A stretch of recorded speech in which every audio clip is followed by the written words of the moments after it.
Good morning, everyone. I'm the Group 1 leader.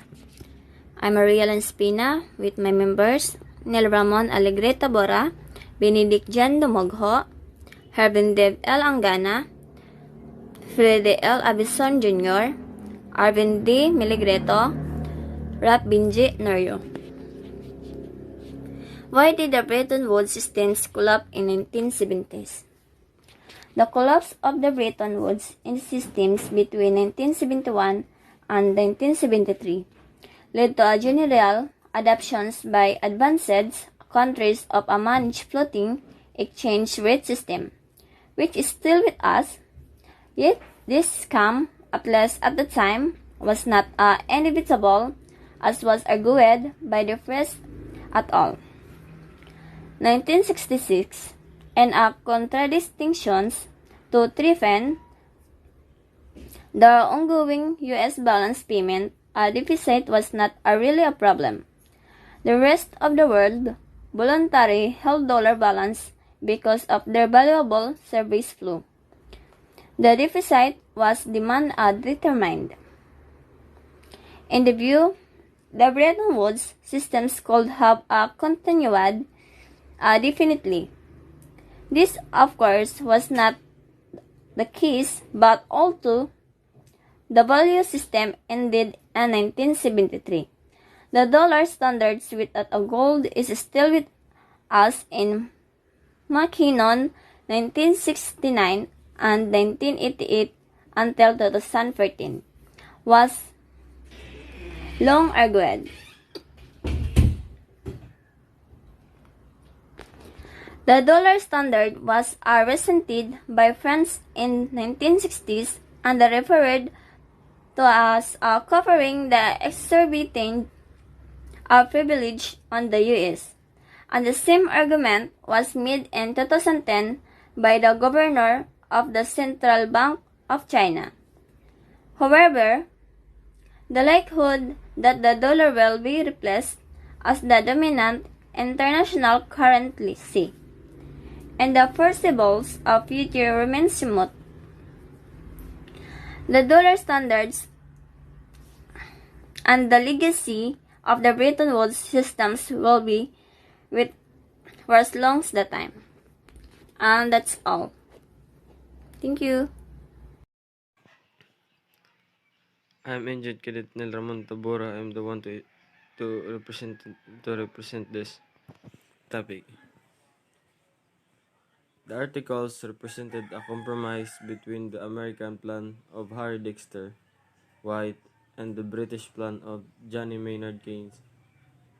The compromise created an adjustable peg system based on the US dollar, convertible into gold at $35 per ounce along with capital controls. The compromise gave members both exchange rates stability and the independence for their monetary authorities. To maintain full employment, the IMF based on the principle of a credit union whereby members could withdraw more than their original gold quotas was established to provide relief for temporary current account shortfalls. It took close to 15 years to get the Bretton Woods system fully operating. As it evolved into a gold dollar standard, the three big problems of the interwar gold exchange standard re-emerged: adjustment, confidence, and liquidity problems. The adjustment problem in Bretton Woods reflected downward rigidity in wage and prices, which prevented normal price adjustment of the gold standard price specie flow mechanism to operate. Consequently, payment deficits would be associated with rising unemployment and recessions. This was the problem faced by the UK, which alternate between expansionary, monetary, and fiscal policy. And then, in the face of a currency crisis, austerity, a policy referred to a stop and go. For countries in surplus, inflationary pressure would ensure, which they would try to block by sterilization and capital controls. A second aspect of the adjustment problem was asymmetric adjustment between the US and the rest of the world.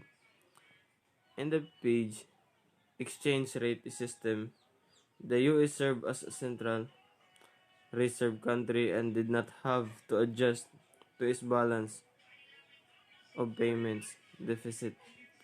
It was the N first currency in the in one currency in the system of N currencies.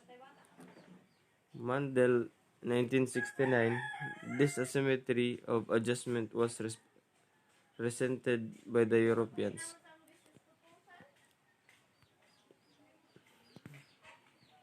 I am Engine Cadet Benedict Chan Lumubuho. So the U.S. monetary authorities began to worry about the balance of payments deficit because of its effect on confidence, as the official dollar liabilities held abroad mounted with successive deficits. The likelihood increased that these dollars would be converted into gold, and that the U.S. monetary gold stock would eventually reach a point of low enough to trigger a run. Indeed, by the 1959, the U.S. monetary gold stock equaled totally external dollar liabilities, and the rest of the world monetary gold stock exceeded that of the U.S. By 1964, official dollar liabilities held for foreign monetary authorities exceeded that of the U.S. monetary gold stock. And next quarter, please. Robert Striffin, 1960, captured the problems in his famous dilemma because the Bretton Woods parities, which were declared in 1940s, had undervalued the price of gold. Gold production would be insufficient to provide the resources to finance the growth of the global trade. The shortfall will be met by capital outflows from the U.S., manifest in its balance of payments deficit. Triffin posited that as outstanding U.S. dollar liabilities mounted, they would increase the likelihood of a class bank rank when the rest of the world monetary authorities would convert their dollars holding into gold. Garbage 1993. According to Triffin, when the tripping point occurred, the U.S. monetary authorities would tighten monetary policy, and this would lead to global deflationary pressure. Triffin's solution was to create a form of global liquidity like Keynes' 1943 banker to act as substitute for U.S. dollars in international reserves. The breakdown of Bretton Woods, 1968 to 1971, a key force that led to the breakdowns of Bretton Woods was rise in inflation in the US that began 1965. Until that year, Good day everyone, I'm Engine Cadet Milgrito and I will continue for this topic. So the shift in policy mirrored the accommodation of fiscal deficits, reflecting the increasing expense of the Vietnam War and Lyndon Johnson's Great Society. The Federal Reserve shifted its stance in the mid-1960s away from monetary orthodoxy in response to the growing influence of Keynesian economics in the Kennedy and Johnson administrations, with its emphasis on the primary objective of full employment and the belief that the Fed could manage the Phillips curve trade-off between inflation and unemployment.